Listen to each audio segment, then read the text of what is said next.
बुढ़ौती में बड़ा पतोहिए लागे जात हवा और पतोहिए तो हर ठेल रखत हिय अब पतोहिए तो हर लंगोटा साफ करत हिय ये बड़ा तू बदेल वाला हो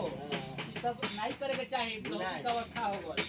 लेकिन कहत है तोहरा के कि बुढ़वा मलाई खाला बुढ़िया खा ले लपसी बुढ़वा मलाई खाला बुढ़िया खा ले लपसी केहू तो कम ना पतोहिया पिए पे पसी केहू तो कम ना पतोहिया पिए पे पसी बुढ़वा मलाई खाला बुढ़िया खा ले लपसी बुढ़वा मलाई खाला बुढ़िया खा ले लपसी तू बदेल वाला हो हमके अक्षरंग जोड़ ताला झूठाई का और पतोहिया हमार लंगोटे साफ कर देलस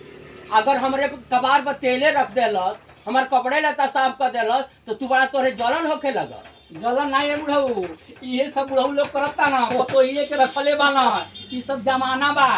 समझली हां यही से हम तोरा के बोलली हां अब तू बोल अरे बाप और बेटा दोनों भैया घर बिगाड़ू बाप और बेटा दोनों भैया घर बिगाड़ू बाप पिए गांजा बेटा जम के पिए दारू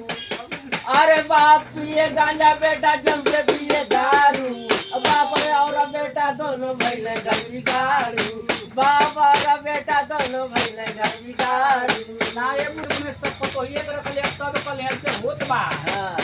बुढ़िया मोरा तारी बैठे बुढ़वा गोला तारी बुढ़िया मोरा तारी बैठे बुढ़वा गोला तारी चले पतोहिया होत नीन रंग धारी चले पतोहिया होत नीन रंग धारी बुढ़वा मोरा तारी बैठे बुढ़िया गोला तारी